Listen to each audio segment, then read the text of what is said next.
Welcome back to day 37 episode. Today we're diving deep into Exodus chapters 22 through 24, covering some fascinating laws and moral principles that shaped the early society of Israel. A lot of these might seem like they belong to a different time, but there are definitely lessons to unpack that still resonate today. Absolutely. When we read these laws, they reveal a lot about justice, community responsibility, and even the nature of divine guidance. Exodus 22 starts with laws about theft, and it doesn't hold back. I mean, if someone steals an ox, they have to pay 5 times its value.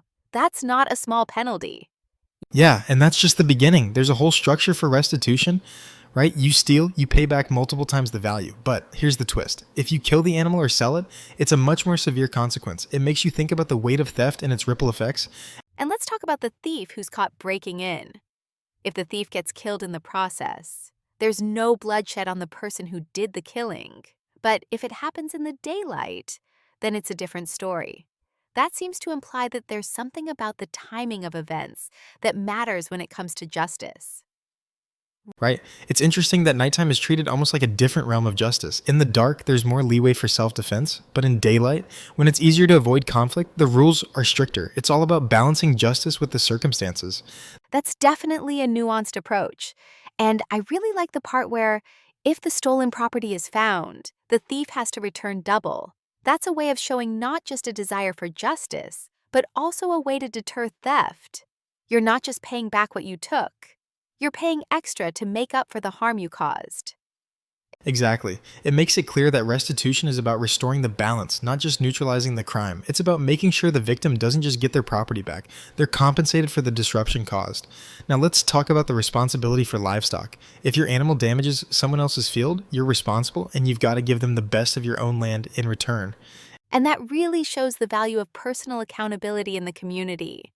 It's not just about your own property. It's about understanding that your actions affect others. But this doesn't just apply to animals. If a fire spreads because someone was careless, they also have to make restitution. That's a direct link between negligence and consequence. Yes, and the fire thing. Could that be an early form of insurance or liability? Imagine the person who caused the fire had to bear the cost of the damage. That's pretty ahead of its time when you think about it. That's a great point. It's like a communal safety net where everyone is held accountable. And we see that theme again in the laws about borrowing. If you borrow something and it's lost or damaged, you have to make restitution unless the owner was present when it happened. That sounds like it's trying to keep things fair for both parties. Right? And it encourages responsibility. You borrow something, you better take care of it or you pay up.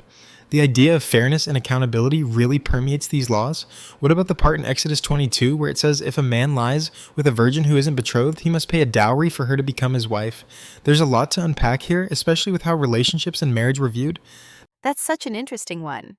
In a way, it's a form of protection for the woman, ensuring that if there's a sexual relationship, there's commitment. But if the father refuses to give his daughter to the man, he still has to pay the full dowry. So it's about balancing personal rights and social responsibility. Exactly. It's less about the act itself and more about ensuring that the woman's value and dignity are upheld. There's an emphasis on the idea that relationships and commitments should be taken seriously. And then there's this striking command to not allow sorcery to live, followed by the death penalty for anyone who sleeps with an animal. The starkness of these laws really sets a moral boundary, doesn't it? It really does. There's a clear separation between what's acceptable and what's not. These laws establish a framework that holds both personal conduct and social order in high regard.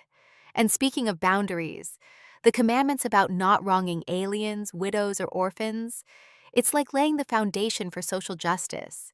It's a reminder of the past when they themselves were oppressed in Egypt. That's a powerful reminder. It's a call to not only respect the dignity of others, but also to put yourself in their shoes. If you've experienced oppression, how can you perpetuate it?